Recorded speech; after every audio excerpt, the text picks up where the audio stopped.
함께 봉독하신 말씀 누가복음 14장 1절에서 6절 말씀 중심에서 생명을 위한 율법이라는 제목으로 함께 말씀을 통해 은혜 나누기를 원합니다. 지난주에는 매임에서 풀어주심이라는 제목으로 귀신 들려 18년 동안 몸이 꼬부라져서 그렇게 괴로움을 당하며 살아갔던 한 사람을 예수님께서 안식일에 고쳐주시는 그런 사건을 두고 우리 주님께서는 우리를 매인대에서 풀어주시기 위해서 이 땅에 오셨다라는 것을 우리가 함께 살펴보았습니다. 우리의 질병에서, 저주에서, 죄에서 우리의 매여 있는 우리 모습들인데 세상 사람들이 모두가 그러하지만 그러나 그 모든 죄의 결과에서 우리를 해방케 해주시려고 풀어주시려고 이 땅에 진정한 구속의 주로 하나님과 인간 사이의 중보자로 오신 예수님에 대해서 함께 살펴보았습니다. 한편 안식일에 그 한 병자를 고쳐주시는 그 단순한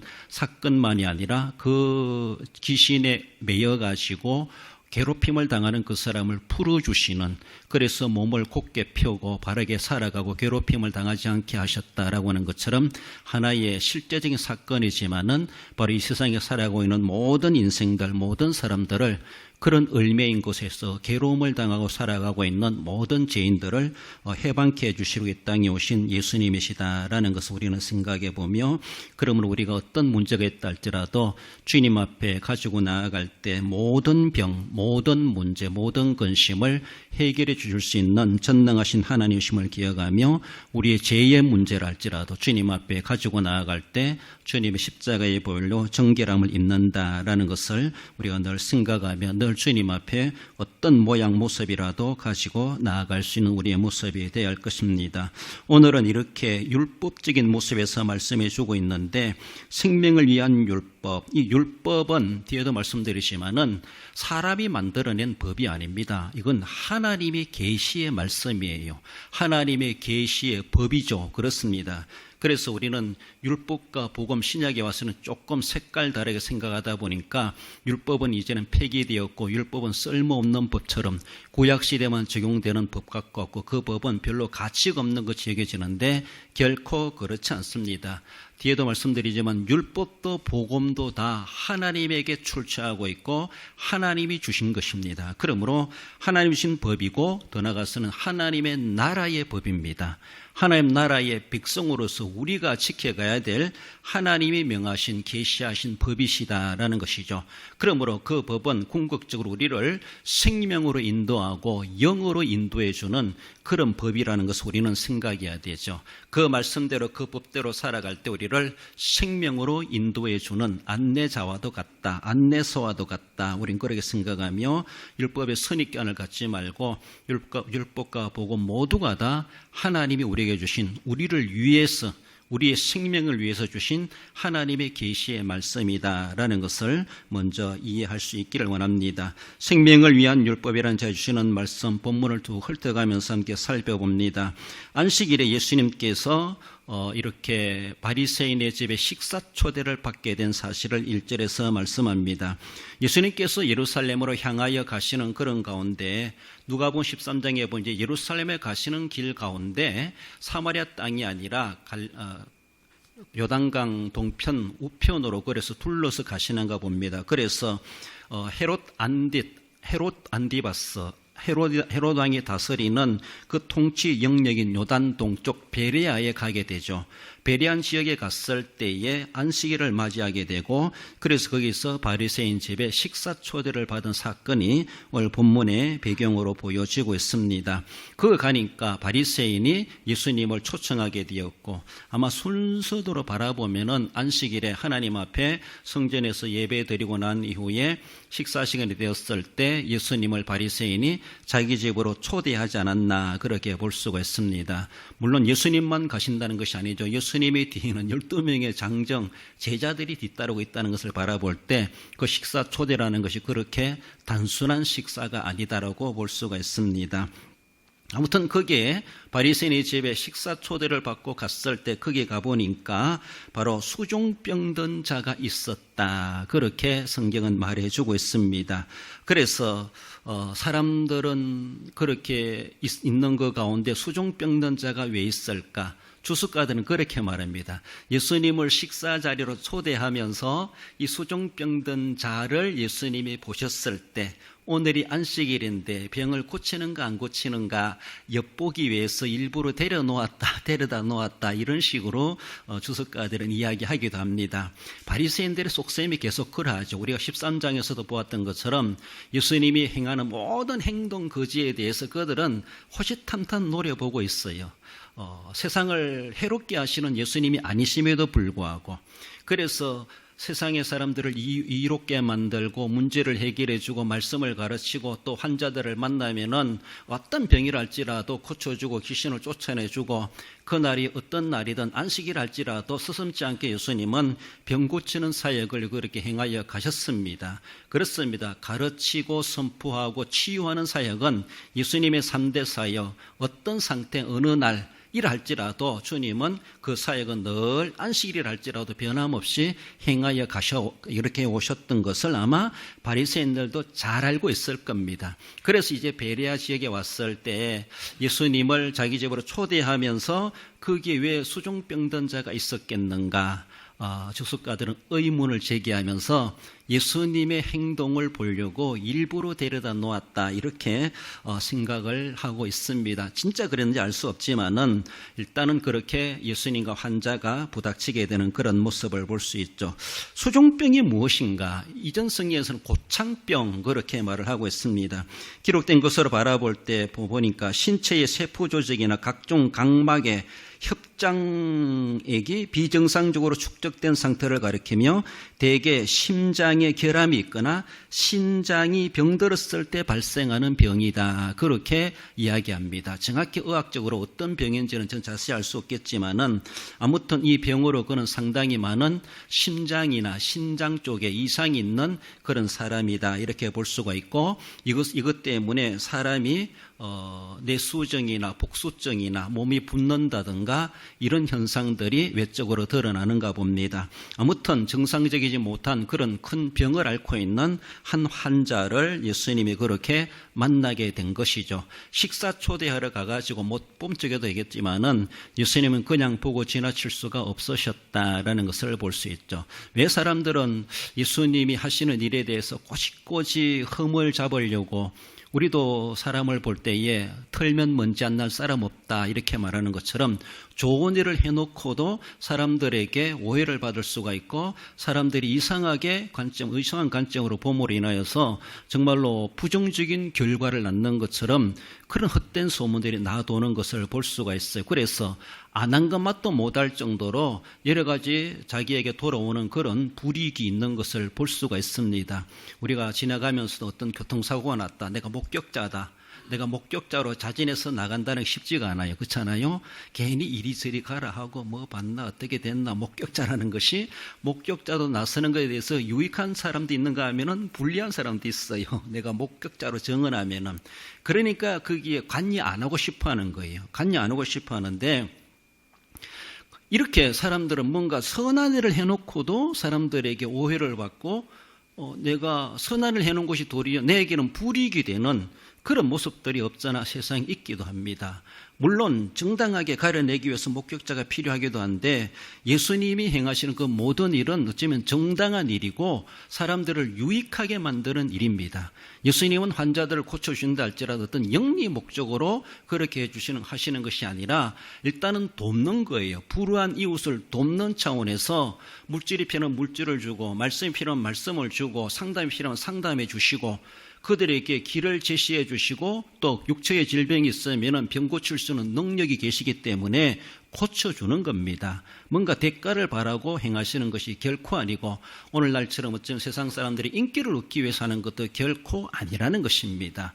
앞에서 우리가 살펴보았던 것처럼 이런 죄의 결과에 얽매고 있는 인생들의 이런 죄의 문제를 해결해 주러 오셨습니다. 죄로 말미암아 파생된 여러 가지 저주스러운 일들이 이 땅에 세상에 많이 일어나고 우리의 사회적이나 우리의 몸이나 개인이나 가정이나 사회 전체에도 원치 않은 그런 일들이 많이 일어나지 않습니까? 그런 것들을 해결해 주러 주님이 오신 것이 예수님의 사역의 일면에서도 보여주고 궁극적으로 예수님의 십자가의 사역으로 완벽하게 죄의 모든 속박에서 우리를 풀어주시는 궁극적인 사역은 십자가와 부활의 사역이었죠. 그렇습니다. 그것으로 완전히 이루어지시는데 십자가 지시기 전에는 이렇게 부분적으로 말씀을 가르치고 선포하고 병을 고치는 일들을 근본적으로 육체에 얽매고 있는 사람들의 문제를 해결해 하시고자 그렇게 해주시고 도우시는 일입니다. 그런데 그것을 가지고 자꾸 바리새인과 오늘의 율법 교사들은 예수님을 엿보고 있었다, 이런 모습이 보여지고 있습니다. 예수님을 초대해 놓았는데 그들이 예수님이 어떻게 하는가 어쩌면 또 유심히 바라보고 있지 않겠는가라는 겁니다.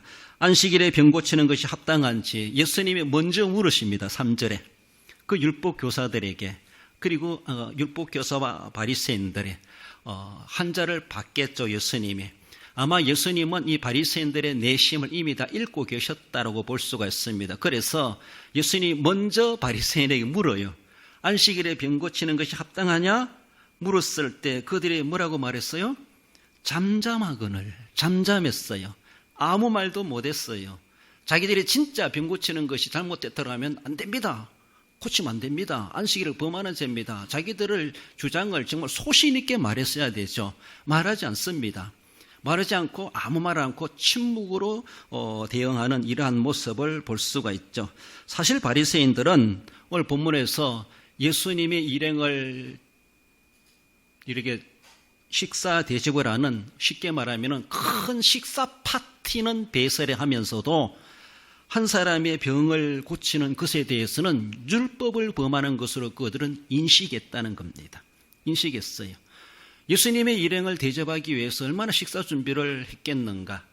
어떻게 보면 안식일에 큰 잔치상을 벌려가면서 식사 파티를 하면서도 이렇게 힘들어하고 병에 고통당하는 사람을 봤을 때 그 사람을 돕는 것은 율법을 어기는 것이다, 이렇게 보고 있었다라는 것이 그들 나름대로의 율법의 해석이었다는 겁니다.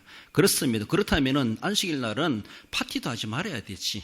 그렇게 안식일을 그렇게 안식하는 것이 그렇게 중요하더라면 진짜 안식이 무엇인지를 제대로 알지 못했던 것을 자기 나름대로 내로남불식으로 해석하는 것이죠. 파티를 하는 것은 상관없고 그러나 병 고치는 것은 안 된다, 이런 식으로 그들은 해석하고 자기들 나름대로 그렇게 색깔을 딱 나눠놓는 이런 모습이었다라는 것을 보죠.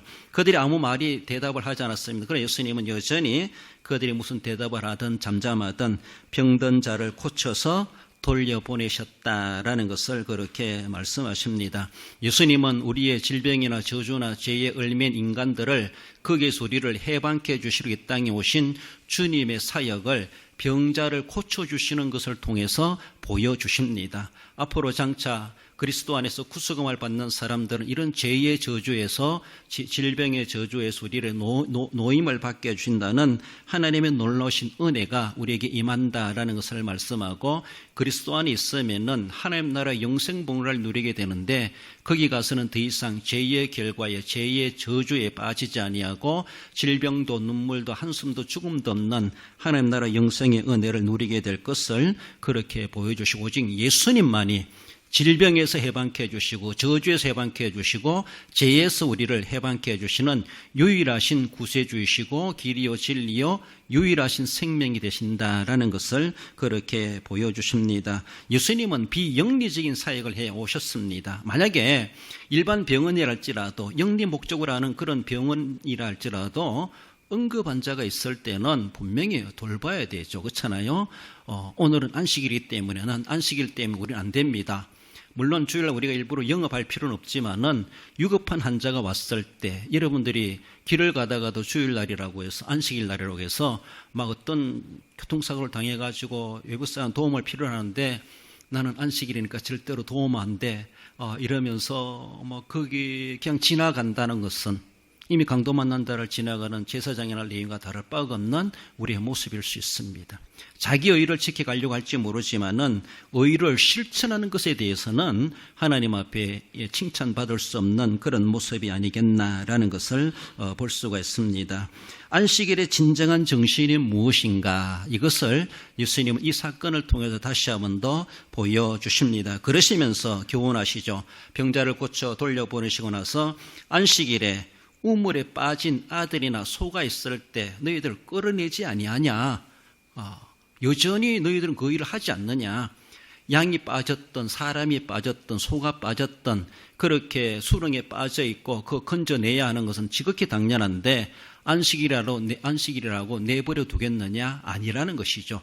바리새인들, 율법교사 너희들도 안식일이라 할지라도 그렇게 빠져있는 사람이나 동물을 건져내는 것은 지극히 당연하고 그것은 안식일을 범하는 일이 아니라고 자기들 나름대로 해석을 하고 있었다는 것이죠.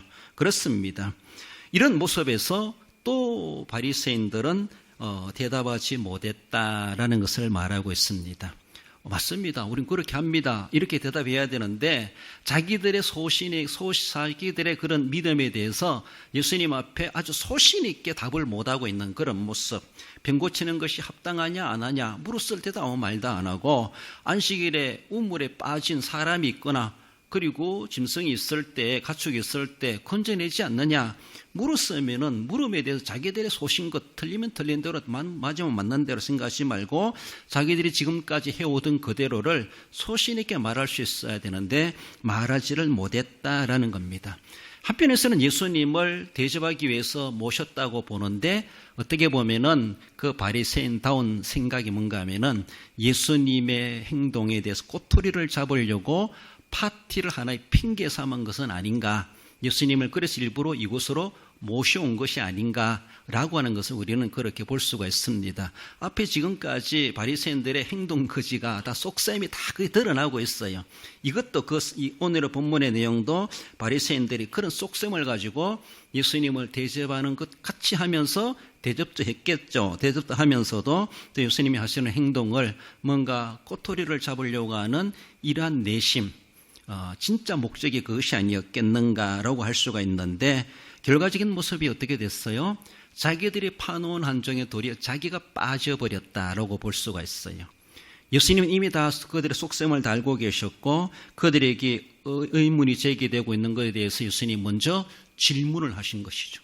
물었으면 자기들 나름대로 당당하게 말할 수 있어야 되는데 자기들도 당당치다 못했다는 것을 자기들 스스로가 이미 다 얼굴에 쓰여져 있는 것이고 보여지는 그런 모습을 볼 수가 있죠.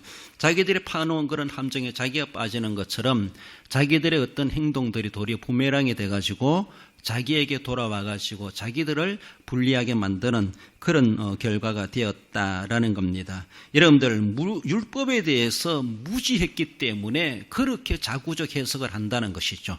율법이 진짜 원하는 정신이 무엇인가? 율법에 대해서 오해를 하지 말아야 된다는 거예요. 앞에서 말씀드린 것처럼 율법은 하나님의 법입니다. 하나님이 주셨습니다.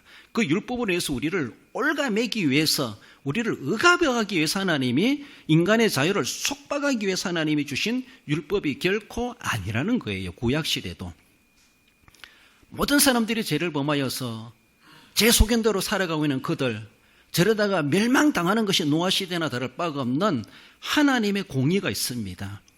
그래서 멸망당하지 않도록 하기 위해서 그럼 어떻게 살아가야 되느냐? 너희들 멋대로 살아가지 말고 이렇게 살아가거라. 요에게 볼 때 10계명을 주셨습니다. 이래야만이 너희들이 노아시대처럼 싹 쓸어버림을 당하는 멸망을 당하지 않고 그래도 생명을 지켜낼 수 있다. 살아가기 위해서 하나님 율법을 주셨습니다. 그들의 자유를 억압하기 위해서 주신 것이 아니에요. 그들을 고생하려고 주신 것이 결코 아니에요. 살 길을 열어주신 거예요. 살 길을. 모르고 그렇게 살아가다가 멸망당할 수밖에 없는 것이 기정사실인데 하나님은 이스라엘 백성들 대표적으로 율법을 주신 것은 생명을 위해서 주셨어요.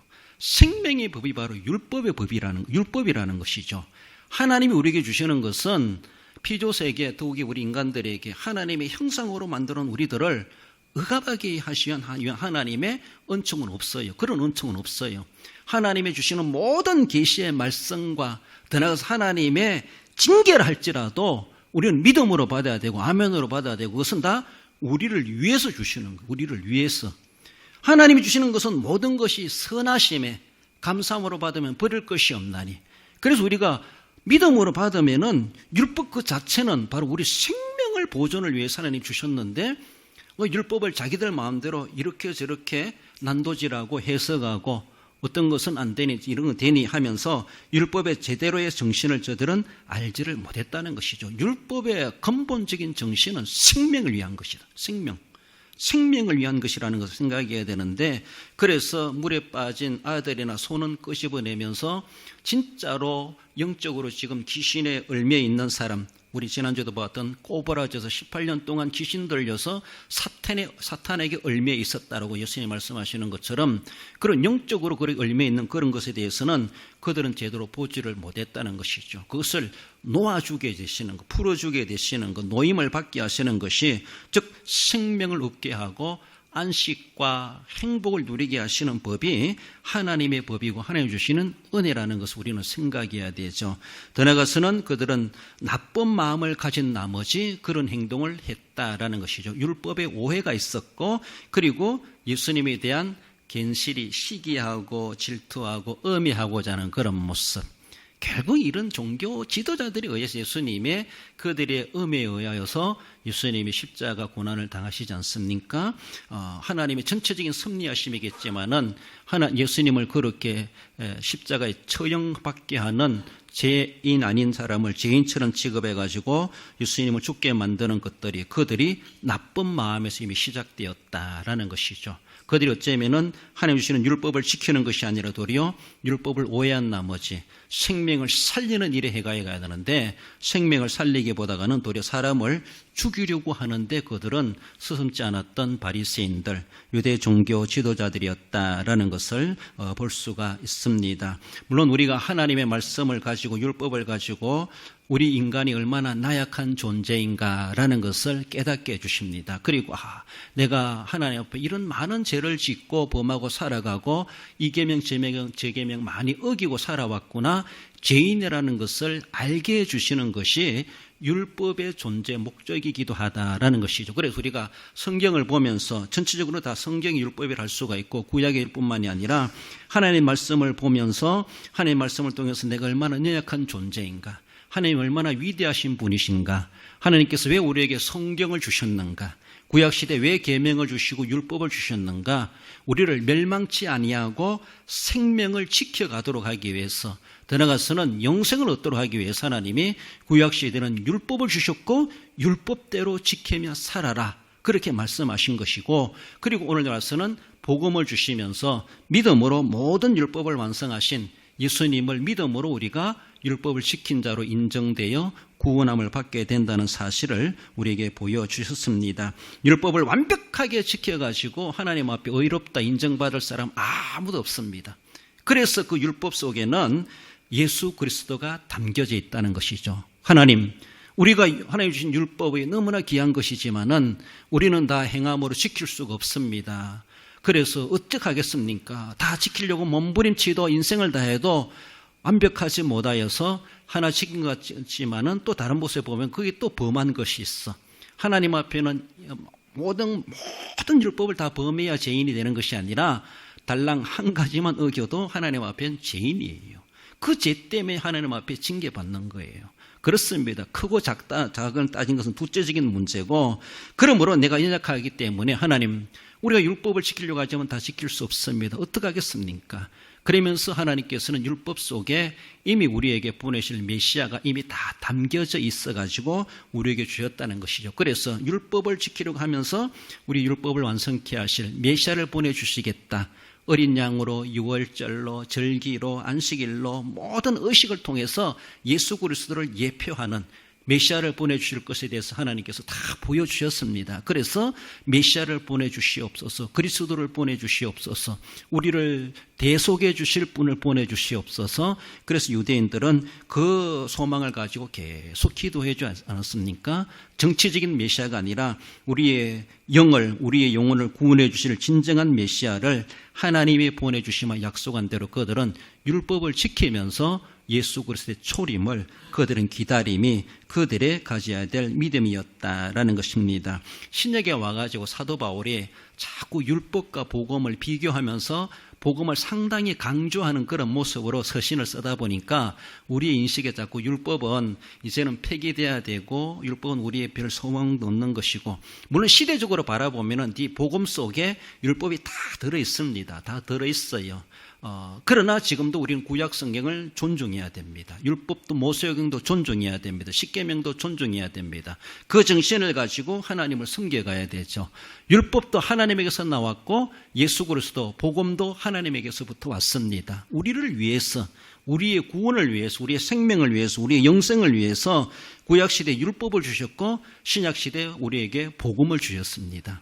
그러므로 그 어느 것이라도 우리는 버릴 것이 아니라 믿음으로 받고 그 속에 담겨져 있는, 물론 모든 구약이 이제 신약으로 완성되었기 때문에 하나님의 복음을 가지고 우리는 지금 율법을 전하는 것이 아니라 예수 그리스도를 믿음으로 구원받습니다. 모든 사람들에게 땅끝까지 이것이 진짜 구원의 길이라는 것을 가르쳐주고, 구약의 율법을 지킴으로 구원받는 것이 아니라 구약의 율법을 다 이루신 예수 그리스도를 나의 구주 나의 하나님으로 영접하여 믿음으로 구원을 받습니다. 이것이 복음이고 이것이 우리가 이 시대의 복음의 점진성 속에 하나님이 우리에게 주시는 진짜 전해야 될 복음이다라는 것입니다. 그러므로 예수님의 당대에는 그들이 율법주의로 살아가는 것이 기양 일이었지만은 그들은 오해함이 컸고 예수님을 아무 잘못 없음에도 불구하고 나쁜 마음을 가지고 뭔가 시험하다 보니까 도리어 자기들이 예수님의 시험에 걸려들었다라고 볼 수가 있고, 도리어 그들은 아무 말도 못하고 유구무원이거늘 도리어 예수님한테 띵 한 대 맞는 그런 결과가 되었다라는 것입니다. 결국 율법 속에 들어있는 하나님의 영과 생명으로 인도해 주시는 그 은혜가 있었다라는 것을 우리는 늘 기억하며, 그들의 잘못된 행동들이 백일화에 드러났던 것처럼 여러분들 잘하는 사람을 시기 질투하지 말고 인정해주고 박수 쳐주고 또 배우려고 하고 함께 그렇게 하나님을 기쁘시게 할 수 있는 대로 섬겨가야 되지, 자기보다 더 잘한다고 해서 배합하면은 올바른 자세가 아니라 당대에 정말 오해하고 나쁜 마음 가졌던 바리새인들이나 율법 교사나 다를 바가 없는 주님 앞에 책망받을 우리의 모습이 될 수 있다는 것을 우리는 경계해가며 하나님이 기뻐하시는 거룩한 일을 추구해 갈 수 있는 우리의 모습들이 되어야 됩니다. 율법은 생명을 위한 법이다라는 것을 말씀하십니다. 결론적으로 읽어봅시다. 생명의 주권자 하나님께서 주신 율법의 정신을 바르게 이해하고 생명을 주시고자 하시는 하나님의 뜻을 받들어 영육의 생명을 구하고 회복하게 하는데 선한 자세로 섬기기를 다하는 성도가 됩니다. 그렇습니다. 오늘도 우리에게 영육의 생명을 살게 하시는 하나님, 그 하나님의 귀하신 뜻을 잘 받들어서 하나님의 말씀을 순종하고 지켜가심으로 내 생명도 살고 이웃의 생명도 살려내고 국가와 민족의 생명도 살려내는데 귀중하게 선한 싸움 싸워가시고 선하게 쓰임받으시기 합당한 우리 모든 성도 여러분들 되시기를 주님의 이름으로 축원드립니다.